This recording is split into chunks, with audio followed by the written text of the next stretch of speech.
रहीम अस्सलाम वालेकुम नाज़रीन, आप देख रहे हैं प्रोग्राम कड़वी बात और मैं हूं जुल्फ़कार पीर। नाज़रीन, अब कौन हुकूमत करेगा, कौन वज़ीर आला बनेगा, कौन वज़ीर आज़म, किसके हिस्से में स्पीकरशिप आएगी, कौन चेयरमैन सेनेट बनेगा, अब इस फैसले का वक्त आ चुका है। गुज़श्ता रोज़ पंजाब असम्बली में स्पीकर का भी फैसला हो गया और डिप्टी स्पीकर का भी। आज सिंध असम्बली से भी यही खबर आई है कि वहाँ पर भी स्पीकर का इंतखाब कर लिया गया है। अब रह गई अहम वज़ारत आला, यानी पंजाब की वज़ारत आला के लिए मोहतरमा मरीम नवाज़ उनको नामज़द किया गया है। बताया जा रहा है कि आज उनके कागज़ात नामज़दगी जमा हो गए हैं और कल इस हवाले से इलेक्शन होने जा रहा है। दूसरी तरफ जो अपोजिशन जमात है सुन्नी इत्तेहाद, जिसमें पाकिस्तान तहरीक इंसाफ के हमायत याफ्ता जितने आज़ाद उम्मीदवार हैं वो इसका हिस्सा हैं, तो उन्होंने फैसलाबाद से मुंतखब MPA राना आफ्ताब को मैदान में उतारने का फ़ैसला किया है। इस हवाले से जो नताइज आने हैं उसका तो अंदाज़ा है, लेकिन बहरहाल जमहूरी अमल है, जमहूरियत का ये जो सफ़र है ये आगे बढ़ते रहना चाहिए। जहाँ तक मोहतरमा मरीम नवाज़ का ताल्लुक है, तो अभी वो वज़ीर आला बनी नहीं कि खुशामदी टोला अपने पूरे साजो सामान के साथ मैदान में आ चुका है। कोई आयरन लेडी करार दे रहा है उनको और कोई कुछ और अलकाब से नवाज रहा है। ये सारे लक़ब अलकाब अपनी जगह, लेकिन असल बात ये है कि आयरन लेडी हो या आयरन मैन हो, ये खिताब इस खिताब का वही हकदार होगा जो वाकई ही अवाम के मसाइल से टकरा जाए, मसाइल को भगा दे, अवाम को रिलीफ दे, अवाम को फिर वापस इस दुनिया में ले आए। तो वो तो उसको तो अवाम खुद खिताब देंगे और वही असल खिताब होता है।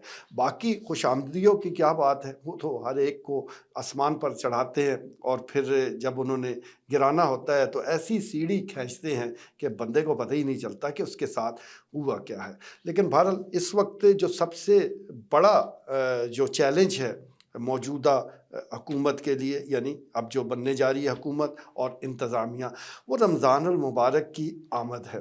आप कहेंगे अब रमज़ानुल मुबारक की आमद क्या चैलेंज है, ये तो बरकतों वाला महीना है, रहमतों वाला महीना है, नेकियां इकट्ठा करने का महीना है। लेकिन आपको पता है कि ये पाकिस्तान है, ये माफिया के लिए भी, नाजायज़ मुनाफाखोर माफिया के लिए भी ये महीना बड़ा अहम है। हर बार वो खुलकर इस महीने में खेलते हैं, कोई उनको रोक नहीं पाता। ये वो मैच है जिसका पहले से ही फैसला हो चुका होता है। सबको पता होता है कि नाजायज़ मुनाफा खोर जो माफिया है वही जीतेगा। इस बार भी तवक्को तो यही है, लेकिन किसी ने आयरन लेडी बनना है तो फिर इनका रास्ता रोक कर दिखाए, इनको लगाम डाले, इनको रोके और आवाम की जिस तरह ये खाल खींचते हैं उससे बचा ले।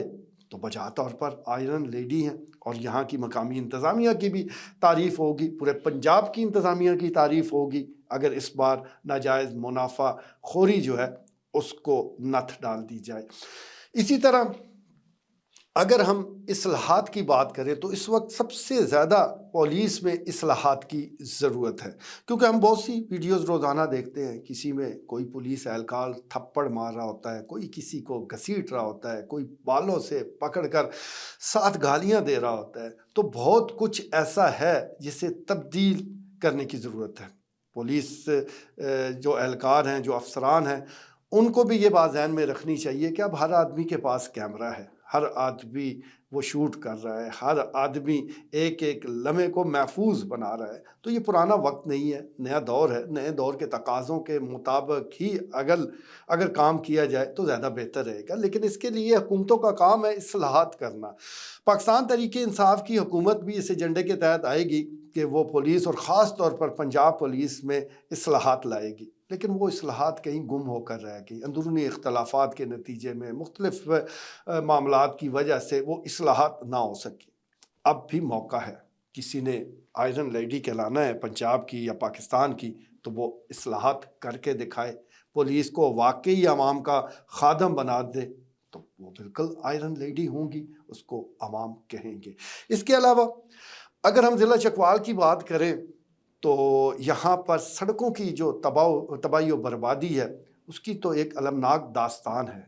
चकवाल सड़कों के हवाले से वो खुशकिस्मत ज़िला था कि जहाँ बड़ी अच्छी सड़कें हुआ करती थी, لیکن پھر اپنے ہاتھوں ان کو تباہ کر دیا گیا، ان کو اکھاڑ بچھاڑ ایسی کی گئی کہ اب ہر طرف کھنڈرات ہی ہیں۔ چکوال شہر کے اندر بھی آپ گاڑی جو ہے وہ ہچکولے کھاتی رہتی ہے اور اس طرف کوئی توجہ نہیں دے رہا۔ پہلے تو چلے 1.5 سال تک نگران رہے ہیں، وہ تمام چیزیں انجوائے کرتے رہے، ساری مرات لیتے رہے، لیکن جب بھی ان کو کوئی ترقیاتی کام یاد کروایا گیا تو انہوں نے فوراً جواب دیا ہم تو نگران ہیں، ہمارے ہاتھ بندھے ہوئے ہیں۔ اس وقت عوام کے ہاتھ بھی بندھے ہوئے تھے بلکہ ہاتھ جوڑے ہوئے تھے۔ اب یہ جو کام ہے یہ تیزی کے ساتھ ہو جائے۔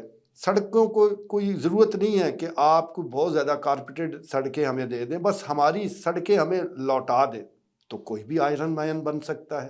وہ ضلع چکوال کا کوئی بھی M P A M N A تیزی کے ساتھ یہ کام کروا دے تو عوام خود بھی اس کو کوئی خطاب دے دیں گے۔ تو عوام کی طرف سے جیسا میں گزارش کر رہا ہوں کہ یہ خطاب جو ہے یہ اعزاز بھی ہوتا ہے، فخر بھی ہوتا ہے اور حقیقی بھی ہوتا ہے۔ باقی جو خوش آمدی ہے وہ یہ خطابات دیتے رہتے ہیں، یہ اسے ایک کان سے سننا چاہیے، دوسرے کان سے نکال دینا چاہیے۔